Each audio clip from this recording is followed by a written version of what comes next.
మిత్రులందరికీ సామాజిక విప్లవ జైలు సమూహ షెడ్యూల్ కులాల మేధావులందరూ కూడా ఆలోచించి నిర్ణయం తీసుకోవాల్సినటువంటి అవసరం ఎంతైనా ఉంది. అలాగే షెడ్యూల్ కులాల నాయకులు, యువత ఆత్మావగాహన చేసుకోవాల్సినటువంటి అవసరం ఉంది. ఆత్మవిమర్శ చేసుకోవాల్సిన అవసరం ఎంతైనా ఉంది. మనకు ఒక నినాదం వినిపిస్తుంది. అదేమిటంటే భారత రాజ్యాంగాన్ని పరిరక్షించాలి. భారత రాజ్యాంగాన్ని పరిరక్షించాలి. ఎవరు? ఇది షెడ్యూల్ కులాలు మాత్రమే పరిరక్షించాలా? భారతీయులందరూ పరిరక్షించాలా? అంటే రాజ్యాంగాన్ని పరిరక్షించడం అనేటువంటిది అంటే పరిరక్షించాలంటూ మనం నినాదాలు ఇస్తూ ధర్నాలు చేస్తూ పాదయాత్రలు చేస్తేనే సరిపోతుందా? అగ్రకుల ప్రభుత్వాలు కాల రాస్తున్నటువంటి హక్కుల్ని పరిరక్షించుకోవాల్సినటువంటి అవసరం ఉందా? ఈ హక్కుల్ని పరిరక్షించుకునేటువంటి క్రమంలో ఏ రోజైనా ఉద్యమాలు మనం చేపట్టామా? ఇప్పుడున్న సిచ్యువేషన్స్లో అది మనం అందరం ఆత్మావలోకనం చేసుకోవాల్సినటువంటి అవసరం ఉంది. డాక్టర్ బాబాసాహెబ్ అంబేద్కర్ ఏమంటారు? ఈ దేశంలో కుల నిర్మూలన జరగాలి. మొట్టమొదటి ఆయన ఆలోచన ఈ దేశంలో కుల నిర్మూలన జరగాలి అంటారు. ఆయన ఏమన్నారంటే కులం పునాదుల మీద ఒక జాతిని నిర్మించలేము, ఒక నీతిని నిర్మించలేము అంటారు. కులం పునాదుల మీద ఒక జాతిని నిర్మించలేము, ఒక నీతిని నిర్మించలేము అంటారు. కానీ ఆయన కోరుకున్నటువంటి కుల నిర్మూలనకి మనము ప్రయత్నం చేస్తున్నామా? లేకుంటే కులానికి ఆజ్యం పోస్తూ కులాన్ని బలపరుస్తున్నామనేటువంటిది షెడ్యూల్ కులాలందరూ కూడా ఆలోచించుకోవాల్సినటువంటి అవసరం ఉంది. ఆయన ఆలోచనను తొంగలో తిక్కేదే ఎవరు? ఎవరి హక్కుల కోసం వారు పోరాడుకునేటువంటి హక్కు డాక్టర్ బాబాసాహెబ్ అంబేద్కర్ రాజ్యాంగం ద్వారా కల్పించడం జరిగింది. ఈ క్రమంలో మాలమాదిగల ఉద్యమ పోరు, వర్గీకరణ పోరు వర్గ పోరుగా మారిపోయి ఒకరిని ద్వేషించుకుంటూ దూషించుకుంటూ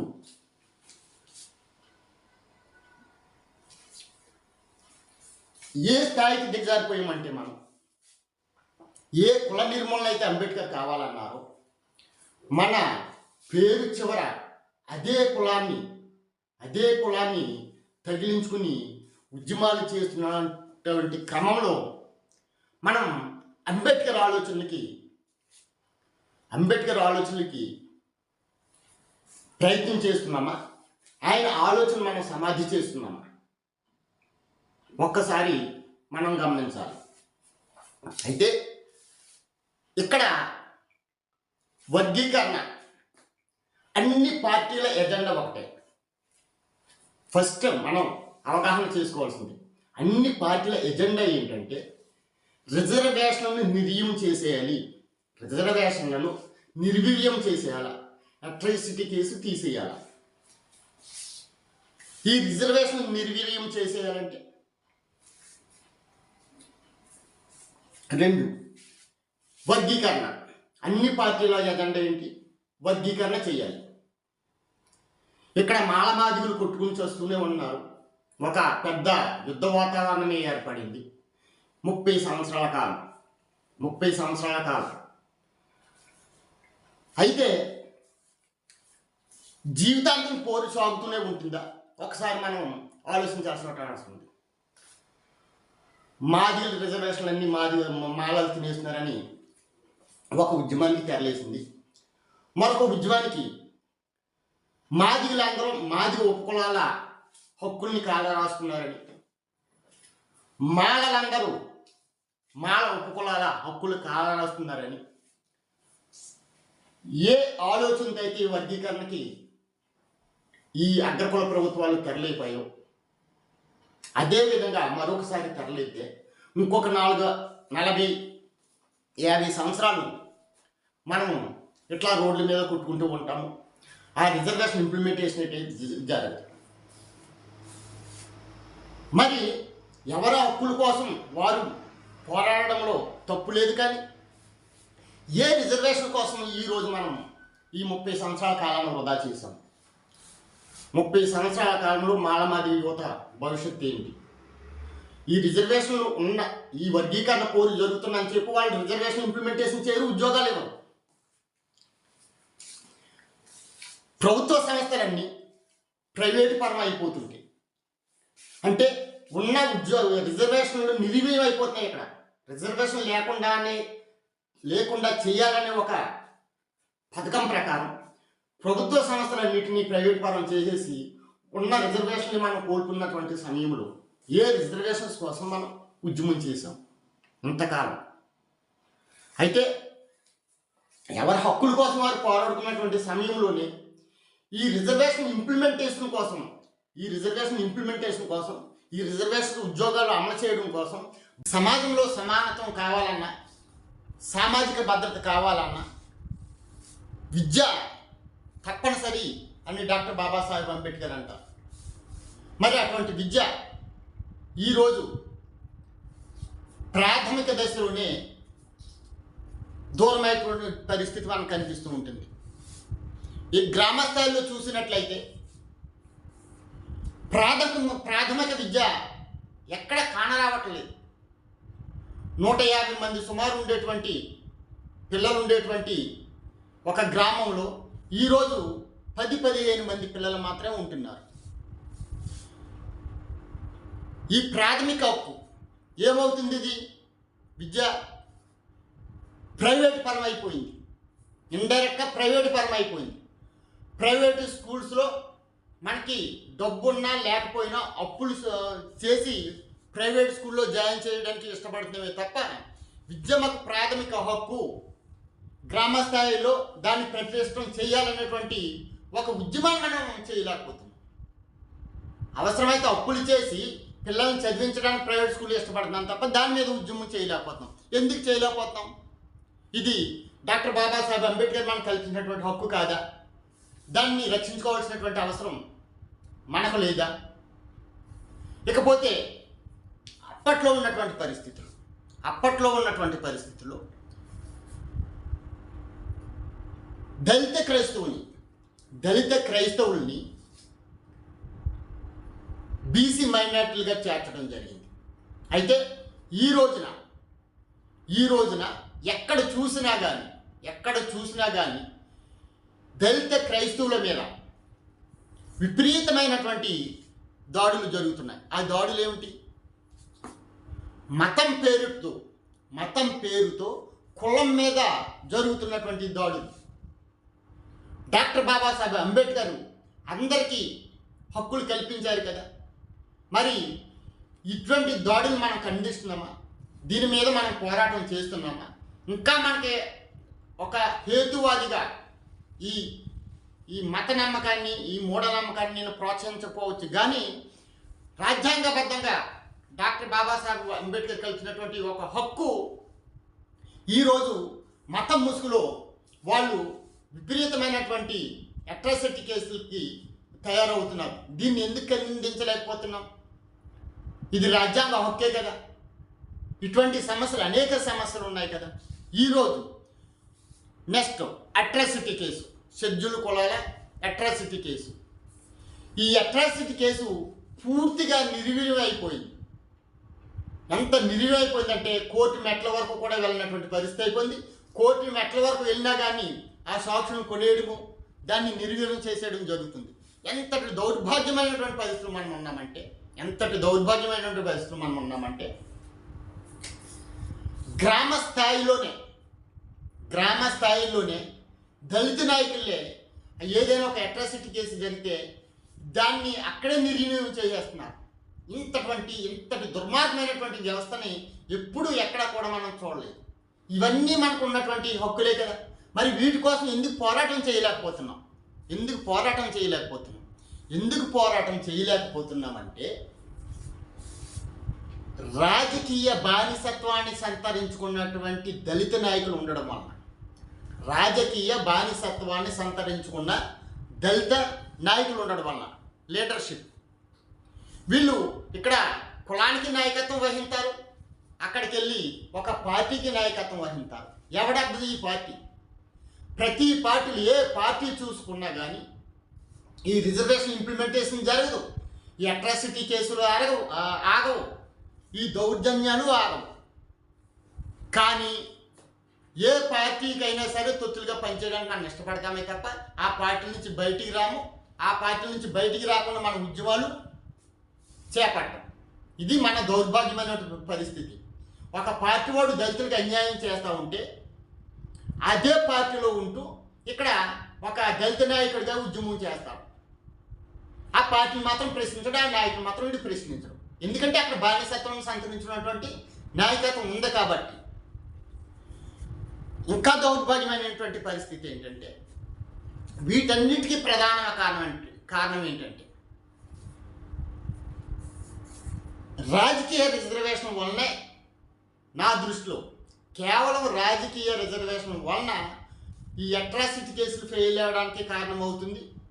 అదేవిధంగా బలోపేతమైనటువంటి దళిత ఉద్యమం కూడా భ్రష్టు పట్టుకోవడానికి కారణము ఈ రాజకీయ రిజర్వేషన్లే. దళితుల ఐక్యత దెబ్బతినడానికి కూడా ఈ రాజకీయ రిజర్వేషన్లే. ఆ రోజు ఒక కత్తి పద్మారావు గారు కానీ, బొజ్జా తారకం గారు కానీ, శివసాగర్ కేజీ సత్యమూర్తి గారు కానీ ఈ కారం చేడు తర్వాత జరిగినటువంటి ఉద్యమాల్లో మహామేధావులైనటువంటి ఈ వ్యక్తులందరూ కూడా ఏ పార్టీకి సంబంధం లేకుండా ఒక అంబేద్కర్ ఐడియాలజీతో వాళ్ళు ఉద్యమాలు నిర్మించారు కాబట్టి వాళ్ళు వెనక వేలాది జనం వెళ్ళడం, ఆ ఉద్యమానికి ఆ ఉద్యమ స్ఫూర్తికి అండగా నిలవడం జరిగింది కాబట్టి ఆ రోజు ఆ ఉద్యమము ఉవ్వెత్తులు లేసినటువంటి పరిస్థితి ఉంది. ఈరోజు ఏం చెప్తారంటే నాయకులు ఎవడో రావట్లేదు. ఎవడెందుకని వస్తాడు? నువ్వు జాతిని తీసుకెళ్ళి అగ్రకుల ప్రభుత్వాల దగ్గర బానిసలుగా మార్చేసినప్పుడు, నువ్వు జాతి మొత్తాన్ని తీసుకెళ్ళి ఆ అగ్రకుల పార్టీల దగ్గర బానిసగా మార్చేసినప్పుడు నీ వెనక ఎవడొస్తాడు? ఎందుకు రావాలి? నీది ఉద్యమ నాయకత్వం కాదు కదా. ఆయా పార్టీలకు తొత్తులుగా పనిచేస్తూ ఆయా పార్టీలకు ఓటు బ్యాంకును పెంచేటువంటి ఒక నాయకుడిగా నువ్వు ఉన్నావి తప్ప ఎవ్వడు కూడా వివిధ పార్టీల్లో ఉంటూ దళితులకు నాయకత్వం వాడు దళిత నాయకుడు కానే కాడు. ఆ రోజు నిస్వార్థంగా అంత ఉద్యమం చేశారు కాబట్టి ఆ మేధావులు ఆ రోజు అరకొరగా అమలవుతున్నటువంటి అట్రాసిటీ కేసులకి ఒక బలమైనటువంటి అట్రాసిటీగా కేసుగా మార్చడానికి కారణమయ్యింది. ఆనాడు దళిత మహాసభ ద్వారా నిర్మించినటువంటి ఒక ఉద్యమం భారతదేశాన్ని ఒక ఉర్రూతలూగించి దళితుల్లో ఒక చైతన్యం నింపడానికి కారణమైంది. అటువంటి ఉద్యమ నేత ఈరోజు కరువయ్యాడు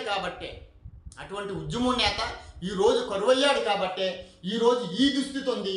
మీరందరూ కూడా మీ పలుకుబడిని, మీ నాయకత్వాన్ని, మీ పార్టీల్లో మీ పలుకుబడిని పెంచుకోవడానికే మీ నాయకత్వం ఉపయోగిస్తుంది. కానీ ఇది ఏ విధంగానూ మీరు దళితుల కోసం చేసేటువంటి నాయకత్వం కాదు, ఇది ఉద్యమ పోరాటం కాదు అనేటువంటిది చాలా స్పష్టంగా చెప్పదలుచుకున్నాను నేను. యువతలారా మేల్కొనండి, ఇప్పటికైనా మేల్కోండి. మీరు ఇంటి పక్క వాళ్ళ మీద కేకలేయడమో, అమ్మా నాన్న మీద కేకలేయడమో, అంబేద్కర్ చాలా గొప్పవాడని నినాదాలు ఇవ్వడం వలన మన చరిత్ర మారదు. ఇప్పుడున్నటువంటి మన నాయకత్వం వల్ల మన చరిత్ర అసలే మారదు. నీకు నువ్వే నాయకుడు, సమస్యను ప్రశ్నించే వ్యక్తి నువ్వే కావాలి. ఒక ఎంఆర్ఓ ఆఫీస్లో ఒక ఇష్యూ వస్తే వెళ్ళి అంబేద్కర్ ఆలోచనటువంటిది నీలో ఉండుంటే వెళ్ళు, నీ సమస్య ఏంటో ఒక్కడ నిలది, ఎందుకు అవ్వట్లేదు అనేటువంటి ప్రశ్న లేవనెత్తు, నీకు ఒక పరిష్కారం దొరుకుతుంది. ఈ నాయకుల చుట్టూ పదే తిరుగుతూ మీ డబ్బుల్ని కాలాన్ని వృధా చేసుకోవడం తప్ప ఉపయోగం ఏమీ ఉండదు. At the same time schedule కులాల మీద నీ మీద ఏదైనా అట్రాసిటీ కేసు జరిగితే ముందు ఒక నాయకుడు ఫోన్ చేస్తావు. ఆ నాయకుడు ఎవడు? ఆ అగ్రకులోడు పార్టీలో పనిచేస్తున్నటువంటి నాయకుడికి మనం ఫోన్ చేస్తాం. వాడు లాలూచి పడతాడు. మనం వీడి చుట్టూ తిరుగుతాం. డైరెక్ట్గా నువ్వు పోలీస్ స్టేషన్కి పోయి నువ్వు కంప్లైంట్ ఇచ్చేటువంటి ధైర్యం నీకు లేదా నీకు ధైర్యం? అటువంటిప్పుడు అంబేద్కర్ పేరు చెప్పును బ్రతకండి. మీరు ఎవరు కూడా అంబేద్కర్ పేరు చెప్పును బ్రతకండి. ఒక గొడవ, ఒక సమస్య నీకు మొదలైనప్పుడు డైరెక్ట్గా మొట్టమొదటి నాయకుడు నువ్వే వెళ్ళి నువ్వు ప్రశ్నించి కేసు పెట్టమని చెప్పేసి అడగండి. దానికి అనేకమైనటువంటి సోర్సెస్ ఉన్నాయి. మనకి అవసరమైతే హ్యూమన్ రైట్స్ కమిషన్ ఉంది. మనకి సరిగ్గా కేసు కట్టకపోయినా, ఒకవేళ ఎంఆర్ఓ ఇటువంటి ఆఫీసుల ద్వారా మనకి సమస్య పరిష్కారం కాకపోయినా, సమాచార హక్కుల చట్టం ద్వారా ఆ ఇన్ఫర్మేషన్ మనం తీసుకోవచ్చు. హ్యూమన్ రైట్స్ కమిషన్ కూడా మనము అప్లై చేసుకుంటే మన సమస్య పరిష్కారం మనమే వెతుగలుగుతాం తప్ప ఈ దౌర్భాగ్యమైనటువంటి రాజకీయ ముసుగులు వేసుకున్నటువంటి ఈ నాయకత్వం వల్ల దళితులకు ఒరిగేది ఏమీ లేదు. యువత మేలుకోండి. ఏం ఆలోచిస్తున్నారు మీరంతా? డాక్టర్ బాబాసాహెబ్ అంబేద్కర్ రాజకీయ రిజర్వేషన్ కల్పిస్తే ఆ రాజకీయ రిజర్వేషన్లే ఈ దళిత ఉద్యమానికి కానీ దళితుల ఐక్యత దెబ్బతీయడానికి కానీ కారణమని అంటున్నారు. మీరు ఆలోచిస్తున్నారా? అయితే న్యాయ నిర్ణేతలు మీరు నిజమైనటువంటి అంబేద్కర్ ఐడియాలజిస్టులు అయితే మీ కామెంట్స్ ద్వారా ఓ న్యాయ నిర్ణేతలుగా మీరే మారండి. నెక్స్ట్ వీడియోలో మీకు రాజకీయ రిజర్వేషన్లు ఏ విధంగా మనం సేటు చేసాయనేటువంటిది, అంబేద్కర్ ఆలోచన ఏంటి, ఏ ఆలోచన విధానంతో అంబేద్కర్ రాజకీయ రిజర్వేషన్ కల్పించారు, ఆ రాజకీయ రిజర్వేషన్ వల్ల ఈ దళితుల ఐక్యత కానీ మనకున్నటువంటి హక్కులన్నీ కానీ ఏ విధంగా దెబ్బతిన్నాయటువంటిది నెక్స్ట్ వీడియోలో మీకోసం రాహుల్ మిత్రా యూట్యూబ్ ఛానల్ ద్వారా న్యాయ నిర్ణేతలు మీరే కండి. మీ కామెంట్సే అంబేద్కర్ నిజానికి ఊపిరి పోస్తాడని చెప్పి నేను భావిస్తున్నాను. జై భీమ్, జై మూల్ నివాసి. మీకు నెక్స్ట్ వీడియోలు కానీ ఇటువంటి అంబేద్కర్ ఆలోచన విధానంతో కూడినటువంటి వీడియోలు కనుక మీరు లైక్ చేసినట్లయితే మీరు సబ్స్క్రైబ్ చేయండి. నేరుగా మీకు నేను పెట్టినటువంటి ప్రతి వీడియో కూడా మీకు కనెక్ట్ అవుతుంది. జై భీమ్.